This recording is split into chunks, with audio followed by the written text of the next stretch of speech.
հանգստի պոտենցիալը ինչ էր, փաստորեն միկրոէլեկտրոդը ներսից էր չափում, պասիվ էլեկտրոդը դրսից էր չափում, ու այս պոտենցիալների տարբերությունը վոլտմետրը ցույց էր տալիս։ Հիմա մենք նեյրոնի մեջ պահում ենք այս միկրոէլեկտրոդը, դրսի էլեկտրոդը, ու փորձում ենք հասկանալ ինչ է կատարվում այս լարվածության հետ, պոտենցիալները ոնց են փոխվում, երբ որ նեյրոնը աշխատում է։ Երբ որ չի աշխատում, գրանցել ենք վոլտմետրին։ Այս պահին գրանցել ենք, այս պահին գրանցել ենք, այս պահին գրանցել ենք։ Այս կորը ինչ կկոչվի երեխեք։ Հանգստի պոտենցիալի կոր, այս արդեն կոր է։ Այս արդեն կոր է, հա, որը -70 միլիվոլտ է նեյրոնի համար։ Ենթադրենք, այս բիցեպսը նյարդավորող մի հատ նեյրոն է, որը գտնվում է որտեղ ողնուղեղում, հա, ու մեր միկրոէլեկտրոդը կոնկրետ այդտեղ է։ Ինչ անենք, որ ԳՊ առաջանա այս նեյրոնում։ Կծկում անենք, չէ՞, հիմա հաստատ ԳՊ է առաջանում։ Հիմա այս պահին, երբ որ բիցեպսը կծկում ենք, այդ նույն նեյրոնը սկսում է այդ ժամանակի տարբեր պահերին այսպես կետեր նկարել։ Այս ժամանակի առանցքի վրա ստանում ենք այս կետերը։ Բիցեպսը կծկում ենք, ես մեր նեյրոնը ակնթարթային, ամեն ակնթարթի ֆիքսում ենք թիվը, ֆիքսում ենք թիվը, ֆիքսում ենք թիվը։ Մենք էլ տեսնում ենք ինքը գնաց վերև, հա, հետ այս բոլոր կետերը, որ միացնում ենք իրար, ստանում ենք մոտավորապես այսպես կոր։ Սա կոչվում է նեյրոնի գործողության պոտենցիալի կոր։ Հիմա պետք է հասկանանք, թե ինչ կատարվեց թաղանթի վրա, որ լիցքերը այսպես փոխվեցին։ Այստեղ ունենք մի քանի կարևոր կետեր։ Սա ապաբևեռացման կրիտիկական մակարդակ։ Մենակ կորով որ նայենք, հələ ոչ մի բան չգիտենք, ուղղակի նայում ենք կորին։ Որ պրոցեսն է ավելի արագ։ S թե S։ Սա ժամանակի առանցքն է։ S չէ, ավելի արագ է։ Ինչի, ոնց հասկանանք։ Նայեք, այսքան ժամանակ ծախսվել է, որ այսքան փոխվի վոլտը, հա, վոլտաժը, օրինակ, -70-ից -50, 20 միլիվոլտով փոխվելու համար այսքան ժամանակ է ծախսվել։ Ստեղ այդ ժամանակը ավելի քիչ է, այսքան ժամանակ ծախսվել է ու գործը -50-ից հասել է +30։ Ուրեմն այս ավելի արագ պրոցես է։ Այս հասկացանք, չէ՞։ Ահա, հիմա պրոցեսների անունները տանք։ Երբ որ լիցքերը քչանում են թաղանթի վրա, լարվածությունը փոքրանում է, այս պրոցեսի անունը ինչ կդնենք։ Ապա բևեռացում, որովհետև թաղանթը բևեռացման տակ է, ստեղ մինուսներն են, ստեղ պլյուսներն են, թաղանթը բևեռացած է։ Երբ որ այս բևեռացումը քչանում է, ստեղի մինուսներն է քչանում, ստեղի պլյուսներն է քչանում, այս կկոչվի ապա բևեռացում։ Տեսնում ենք, որ ստեղ ունենք ապա բևեռացում։ Ստեղ ունենք ապա բևեռացում, մինչև 0, չէ՞։ Այնքան շատ է ապա բևեռանում, որ գործը հասնում է 0, 0 ոնց կլինի թաղանթի վրա էս։ Բա ինչի հաշվին ապա բևեռացում։ Հեսա այդ էլ կանցնենք, հա։ Հետո գալիս է լիցքաշրջում, որովհետև ստեղ պլյուս մենք գիտենք, պլյուս նշանը միշտ ներսի լիցքն է։ Պլյուս օրինակ 30 նշանակում է հիմա ունենք սենց վիճակ։ Ստեղ +15 է, ստեղ -15 է եւ մեր վոլտմետրը ինչ է ցույց տալիս։ +15 -15 հավասար է +30 միլիվոլտ։ Չէ՞։ Այս է լիցքաշրջումն է։ Հələ որ գրաֆիկն ենք կարդում, բայջան, հետո նոր կսկսենք բան անել, էլի, հա, բացատրել պրոցեսը։ Ստեղ ինչ ենք անում, երեխեք։ Վերադառնում ենք նորմալ բևեռացում, որը պայմանավորվում ենք տնենք հանգստի պոտենցիալին։ Երբ որ հանգստի պոտենցիալը ասում ենք, բջիջը նորմալ բևեռացած է։ Լավ։ Հիմա մենք այս կետից վերադառնում ենք նորմալ։ Դրա համար այս պրոցեսը ամբողջ մինչև ՀՊ հասնելը կկոչվի վերաբևեռացում։ Նորից ֆիքսում ենք պրոցեսն ենք հələ որ քննարկում։ Ուրեմն այս էլ է ապա բևեռացում։ Այս էլ է ապա բևեռացում։ Այս լիցքաշրջումը Ստեղից սկսում ենք վերադառնալ վերաբևեռացումը, բայց վերաբևեռացման մի կտորն է դեռ լիցքաշրջումը, լիցքը շրջված է, 0-ից վերև է, չէ՞։ Եվ մենք էլ այս անունը ինչ կդնենք։ Հանգստի պոտենցիալից եկել իջել ենք ավելի շատ։ Ահա, օրինակ -90 ենք հասել, այս անունը կդնենք գերբևեռացում։ Հիմա ստեղ մի հատ շատ ծանր նյուանս կա։ Նույն բառերը օգտագործվում են նաև ԳՊ-ի փուլերը անուն դնելու համար։ Ուստեղ ունենում ենք մի քիչ սենց խճճված վիճակ։ Երբ որ ասում են process ապավևեռացում, այդ վերաբերվում է նաև սրա։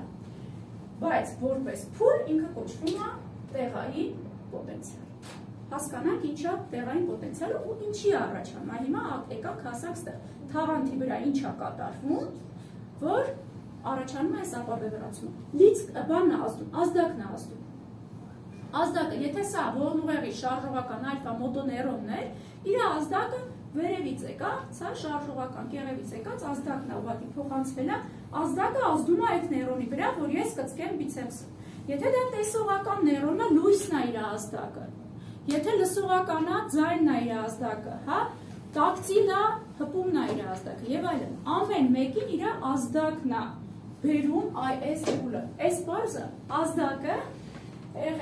ազդում է եւ մեծացնում է թաղանթի թափանցելիությունը մի փոքր նատրիումի նկատմամբ։ Նատրիումը գալիս է ներս։ Էլի մեկը հանգստի պոտենցիալ մենք հիմա ստեղ նկարենք։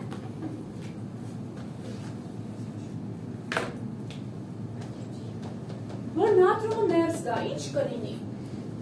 ազդակի ազդեցությամբ։ Այս մինուսը կքչանա, չէ՞։ Հիմա տեսեք, նատրիումն էլ է նույն ձևով ներս գալիս, ոնց որ գայլումը դուրս էր գալիս։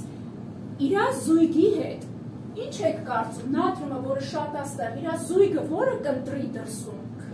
քլորը, որը շատ է դրսում։ Նատրիումը, ասում ես քլորը հետն է, միշտ, հա, նատրիումը քլորի հետ է մեր օրգանիզմում։ Հիմա նատրիումը ունի անցնելու վարիանտ, հա, անցնում է, քլորը չի անցնում։ Գալիս է ստեղ, հա, այս լիցքին վերցրեց, տարավ նատրիումը, օրգանական անիոնին վերցրեց, տարավ, այս օրգանական անիոնը բրծավ։ Այս գալումը ազատ է արդեն, կարող է գնա։ Ստեղ լիցքը քչացավ, պատկերացրեք, այս ապավևեռացման թաղանթային պրոցեսն է։ Ստեղ առաջացավ դանդաղ ապավևեռացում, բայց որպես փուլ ինքը կոչվեց տեղային պոտենցիալ։ Ինչն է պատճառը այս փուլի առաջացման ազդակը։ Լավ։ Ազդակը ազդեց, մի քիչ նատրիում ներս մտավ, առաջացավ տեղային պոտենցիալ եւ այդ դանդաղ պրոցես էր։ Լավ։ Այն հենց այնքան ապավևեռացումը գնա, որ հասնենք մի հատ թվի, որը բոլոր դրթունակ հյուսվածքների համար գրեթե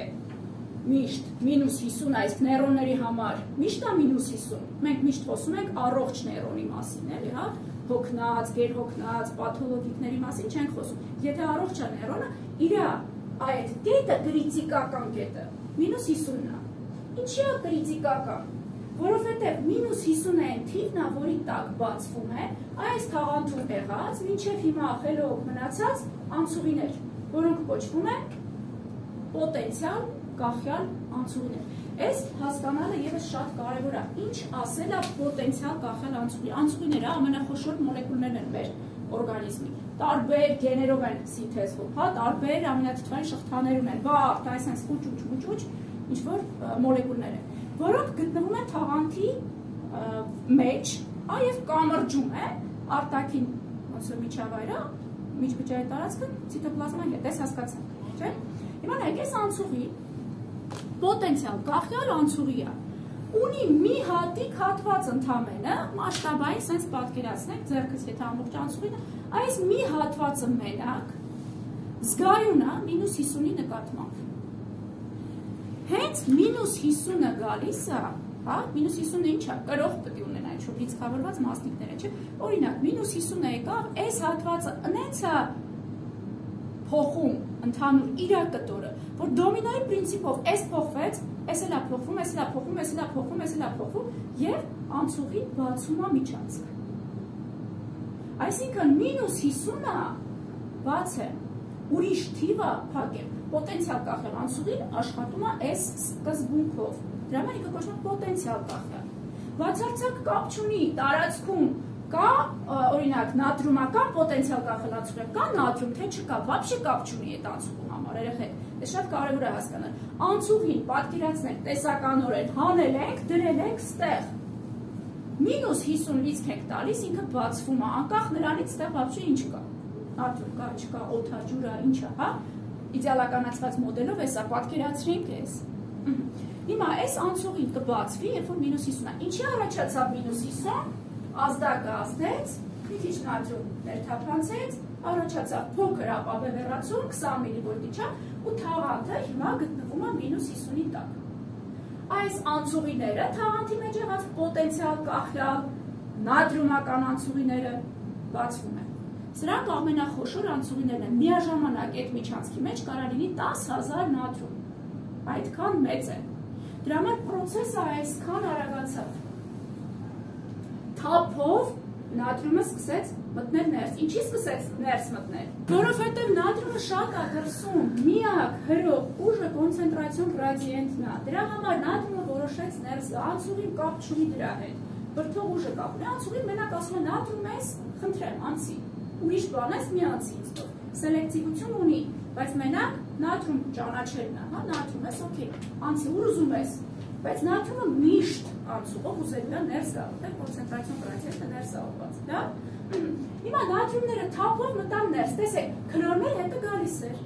Նատրիումը մտավ, սրան բռնեցերի տարավ, այս ինչ էր օրգանական անիոններ։ Այս գալումը ազատ է, մի հատ էլ նատրիում մտավ, սրան բռնեց տարավ օրգանական անիոնի, այս գալումն էլ ազատ։ Հիմա եկանք հասանք ես որ վիճակն է։ 0 վիճակ։ Ապրեք, 0, հա։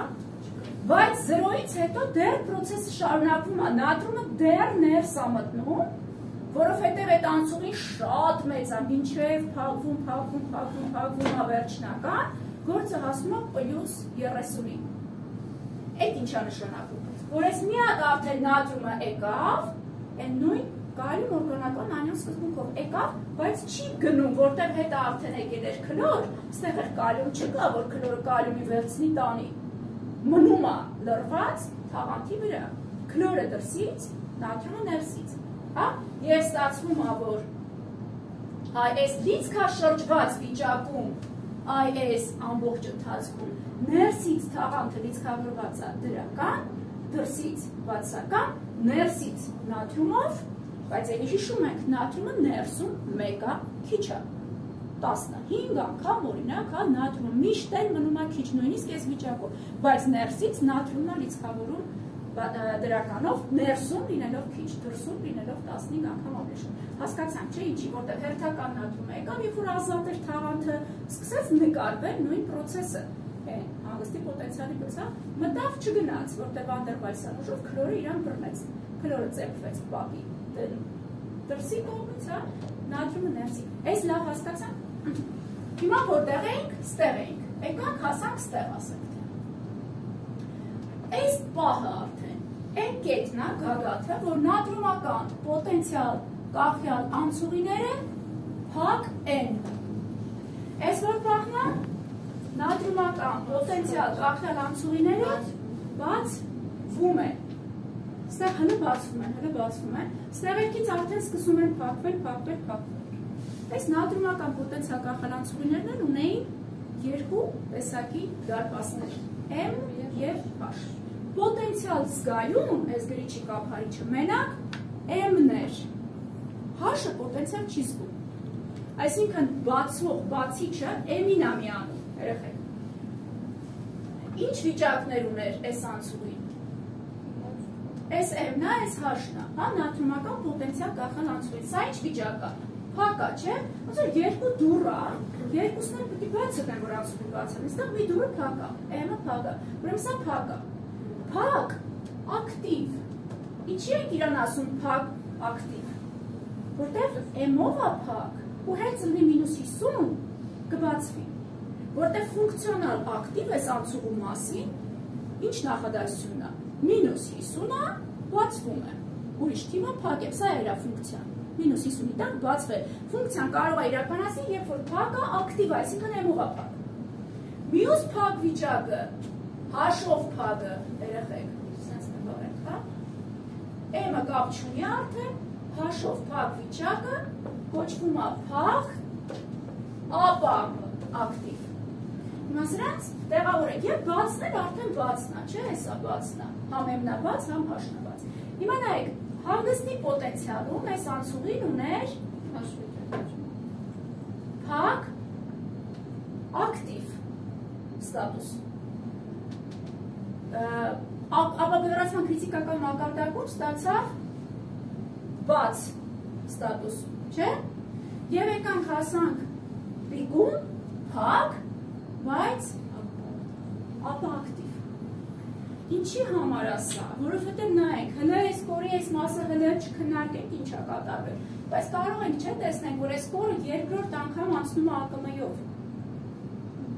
Եթե հաշով փակ չլինի այս պահին անցուղի, նորից կբացվի, այսինքն պրակտիկորեն ստացվում է, որ ամեն մի նեյրոն կյանքում մի անգամ կտրտվի ու այլևս երբեք չի վերադառնա հանգստի պոտենցիալ, եթե այս հաշը չլներ։ Հաշը նրա համար է, որ ապահով անցնենք ԱԿՄ-ով, այստեղ նոր արդեն հաշը կբացվի, եմը կփակվի։ Պատկերացրինք, ուրեմն այս փակ ապակտիվ է, կայլումը տենց խնդիր չունի, կայլումի մի դուրն էլ է հերիք, մենակ եմ ունի, որտեղ մի կետում է, ինքը դվայնոյ չի առանցքի վրա, հա, կայլումը ստեղ բացվում է, ուրեմն այս այն կետն է, որ կայլումը նատրոնական պոտենցիալ կախելանցուղիները փակ են ու ապակտիվ, հաշով են փակ, իսկ կայլումական պոտենցիալ կախելանցուղիները բաց են, բացվում են ու բաց են։ Այս էլ է պոտենցիալ կախելանցուղի, բայց ինքը որ թվով է բացվում։ Պլյուս 30-ով, չէ՞։ Պլյուս 30-ով, պլյուս 30-ը բաց եմ, ուրիշ թիվ է, փակ եմ, սրա մոտ էլ ուրիշ մի բան է, հա, պլյուս 30-ը անտենա կա, պլյուս 30-ից ձգվող, փոխվող։ Պատկերացնում եք, չէ, դոմինոյի էֆեկտը որն է, տեսել եք, չէ, որ սա շարում են դոմինոն, մի հատ գցում է, սա ասենց գցվում է։ Այդ էլ նույնն է, սպիտակուցը, հա, հենց դոմեն էլ կոչվում է այդ ջուր կտորը, որը զգում է այդ պլյուս 30-ը։ Պլյուս 30-ից զգացինքը հենց փոխվեց, որ բրդեց սրան է, առաջացավ միջանցք։ Ինքը սպիտակուցը դոնդողանման նյութ է, տենց դոմինոյի պես քառակուսիներով չենք կարա պատկերացնենք։ Ձվի սպիտակուց, նույն ձևով այս անցուղիներն են, հա, տենց բայց իհարկե ունեն հստակ կառուցվածք, հա, որը հստակ աշխատում է։ Շատ արագ ընդ որում, այս պոտենցիալ կախելանցուղիները ակնթարթային բացվում են։ Բացվեց, հիմա ինչ պրոցես ա լինելու թաղանթի վրա։ Ոնց, թաղանթի վրա ինչ ա լինելու, որ իոնը ինչ ա անելու։ Կայլումը ներսից դուրս, որտեղ կայլումական անցուղի է, կայլումներ միշտ դուրս ա գալու, որտեղ կայլումի ուժը միշտ դեպի դուրս ա։ Հիմա վոլտմետրի համար հեչ կապ չունի, նատրում էր, թե կայլում էր, ինքը լիցքն ա չափում։ Նատրումով ապահովվեց պլյուսը, ցույց տվեց լիցքաշրջումը։ Հիմա կայլումը դուրս ա գալիս, հա, եւ դրական լիցքը դուրս ա գալիս, դրական լիցքը դուրս ա գալիս, պրծնում ա, հա, եկանք նորից 0, հետո էլի շարունակում ա կայլումը դուրս գալ, մինչև գալիս ենք հասնում ենք հանգստի պոտենցիալ, հանգստի պոտենցիալից հետո մի քիչ էլ ավելցուկային կայլում ա դուրս գալիս եւ ունենում ենք գերբևեռացում։ Լավ, որը հետո պոմպերը հետ են բերում, նորից բերում են հանգստի պոտենցիալը։ Այսքանը պարզ է, ուրեմն այս պրոցեսը, պրոցես որպես վերաբևեռացում ա մինչև 0, բայց որպես փուլ արդեն վերաբևեռացումը պիկից մինչև ստեղ է, այս փուլի անունը ինչ է։ Ապաբևեռացում։ Նայեք, եթե ասում ենք փուլ ապաբևեռացում, ապա սա ԳՊ-ի առաջին փուլն է, որը սկսվում է ԱԿՄ-ից։